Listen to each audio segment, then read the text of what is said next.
Halo Polo, kali ini Dan Anime akan kembali melanjutkan cerita spoiler anime Genkadoku Gaku Season 2 episode 3. Bila yang baru datang di channel ini, jangan lupa untuk tinggalin jejaknya.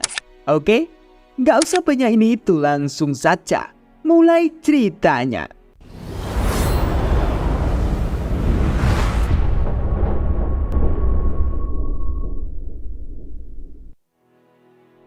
Ketika Hobin tahu ada seseorang yang meniru channel Hobin, kini Hobin, Geol, dan Zigzai pun menonton channel itu.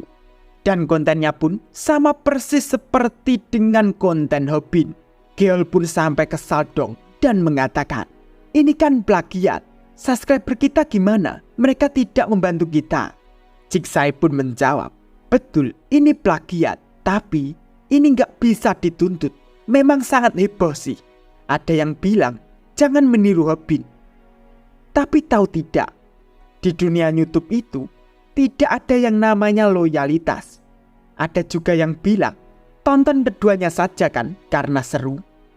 Geol pun mengatakan lagi, "Berarti kita harus bersaing dengan mereka, padahal pelopornya kan kita." Zigzai pun lalu menjawab, "Jika kita bersaing, mungkin kita akan kalah." Dia mengunggah konten 3 kali seminggu. Badannya krempeng kayak Hobin, tapi bisa 3 kali seminggu. Kalau dari pengamatanku, dia itu atlet profesional yang meniru Hobin. Karena video yang diunggah ada banyak, subscribernya pun tidak curiga dan mulai membandingkan dengan Hobin. Dan kontennya pasti bagus, makanya subscribernya sudah banyak. Dan sekarang channel Hobin gak bisa dicari lagi. Karena video label kuning dianggap AI media berbahaya sehingga susah dicari. Dan bila mencari, mungkin yang akan muncul pertama adalah channel peniru itu. Begini bre, di versi anime, channel Hobin itu namanya adalah Genkadoku Gaku atau viral hit. Tapi di novel ini, channel Hobin namanya How to Fight. Dan nama yang meniru itu adalah Love to Fight. Itu pokoknya, oke? Dari semua yang mereka bicarakan, Hobin pun bingung dong. Karena sudah tidak ada pemasukan. Dan juga nggak ada subscriber yang masuk. Sudah begitu, subscribernya pun direbut oleh channel peniru itu. Tadinya cuma memikirkan label kuning. Tapi sekarang ditambah channel peniru. Dengan Hobin memegang kepalanya pun mengatakan, "Aduh, bagaimana biaya ibuku? Di saat genting, kenapa malah jadi kacau begini? Menyebalkan, harapan di depan mata malah jadi pupus." Zigzai dan Geol pun lalu menenangkan Hobin. Setelah itu, Zigzai pun menyuruh Geol untuk upload video yang sudah ada. Meskipun belum bisa diuangkan, setidaknya masih bisa ditonton oleh subscribernya. Geol pun lalu menjawab, "Aku tidak bisa mengedit, soalnya komputerku sudah aku jual, tapi malah kena tipu. Karena aku ingin membantu Hobin, tapi orang pembeli itu malah membawanya kabur." Mendengar itu pun membuat kaget Hobin dan Zigzai dong. Hobin pun seketika lalu lemas dan merasa seperti ingin menyerah saja. Zigzai pun lalu mengatakan, "Dengar Hobin, Geol saja sudah berusaha, kamu juga semangat dong." Dan tidak tahu kenapa, Hobin pun lalu berjalan keluar saja. Dan ternyata Hobin pun pergi ke taman. Dengan begitu, Hobin pun lalu menonton konten peniru Hobin itu. Dan kontennya pun sama persis kayak Hobin. Dari situ, Hobin pun mengatakan dalam hatinya, "Orang ini mau meniru sampai sejauh mana? Jelas-jelas memplagiat punyaku. Kok tidak malu sih? Kalau begini terus, konten dan subscriberku bakal diambil semua dong." Tapi untungnya dia nggak tahu soal si ayam. Sebab si ayam hanya channel rahasia yang hanya diketahui olehku. Karena plagiat itu sering ngecin. Kalau dia sampai tahu channel ayam, dia nggak bakalan ke game lagi. Hobin pun lalu tele-tele di kursi taman itu dong. Karena masih pusing mau ngapain. Dengan begitu, Hobin pun masih mengatakan dalam hatinya, "Aku sudah gagal jadi bos. Mereka orang-orang yang baik hati, yang sudah percaya dan mengikutiku. Aku yang harusnya semangat, tapi malah jadi kayak gini. Kenapa Ciksai dan Keul baik banget padaku, padahal aku kayak gini? Dan tiba-tiba pantat Smlohai pun lalu menduduki Hobin. Dan ternyata itu adalah Bomi. Bomi pun lalu menanyakan, "Kamu gak apa-apa?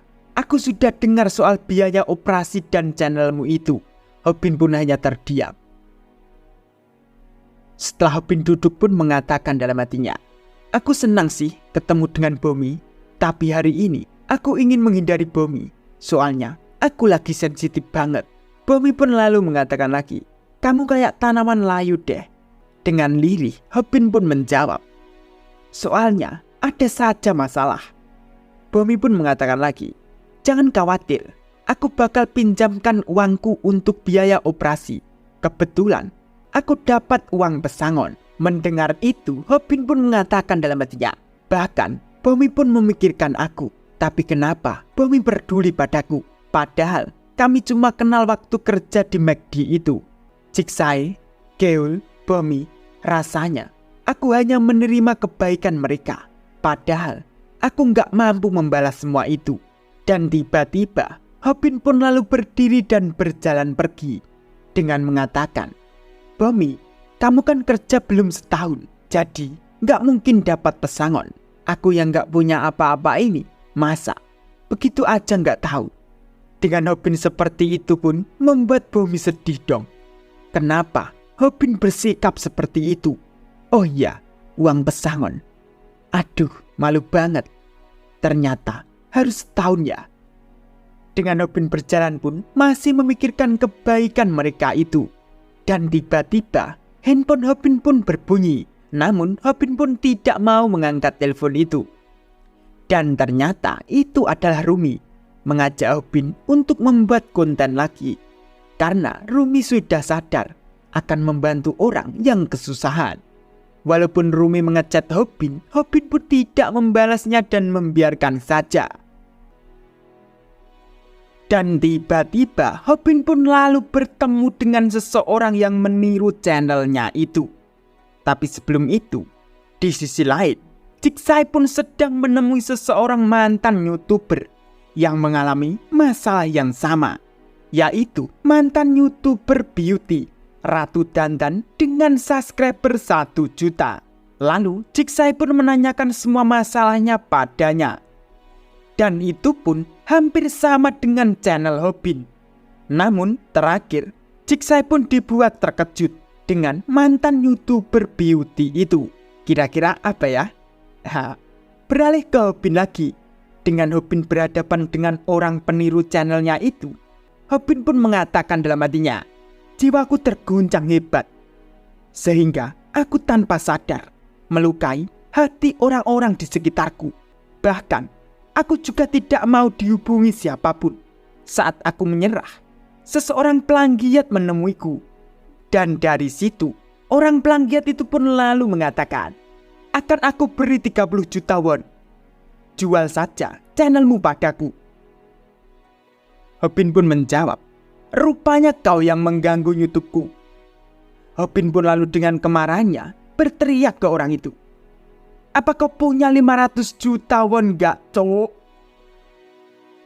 Wah, bakal gelut lagi nih. Seperti apa ya? Lanjut nanti di episode 4 ya, Bre. Oke, terima kasih.